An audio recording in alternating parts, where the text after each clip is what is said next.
Bible size சொல்கிறாங்க உங்களுக்கு. இதுதான் பேக்கெட் சைஸுங்க. ஸ்மால் இருக்குது பாருங்கள், இதுதான் பேக்கெட் சைஸ். இந்த சைஸு இதுக்கு அடுத்து வர்றது தான் செமின்னு என்ன காட்டுங்க. இதை பாருங்கள், இதுக்கு அடுத்து வர சைஸ் தான் செமி. க்ரௌன் என்னன்னு கேட்குறேன் சொல்கிறேன் பாருங்கள். க்ரௌன் பார்த்தீங்கன்னா இந்த செமிக்கு அடுத்த சைஸ் தான்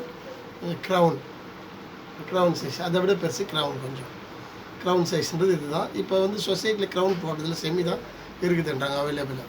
இதுக்கு பேர் தான் க்ரௌனு. டம்மி அதாவது பெருசு. அதுக்கு அடுத்தது நார்மலாக இது தான் நம்ம எல்லாருமே யூஸ் பண்ணுவோம். க்ரௌனுக்கு அடுத்த சைஸ் வர்றது இது தான் டம்மி பைபிள்னு சொல்லுவோம். இது வந்து நார்மலாக எல்லாருமே யூஸ் பண்ணுற பைபிள். ரெட் எட்ஜஸ்லாம் வரும் அந்த பைபிளுக்கு அதை கில்டு போட்டு பண்ணியிருக்கோம்.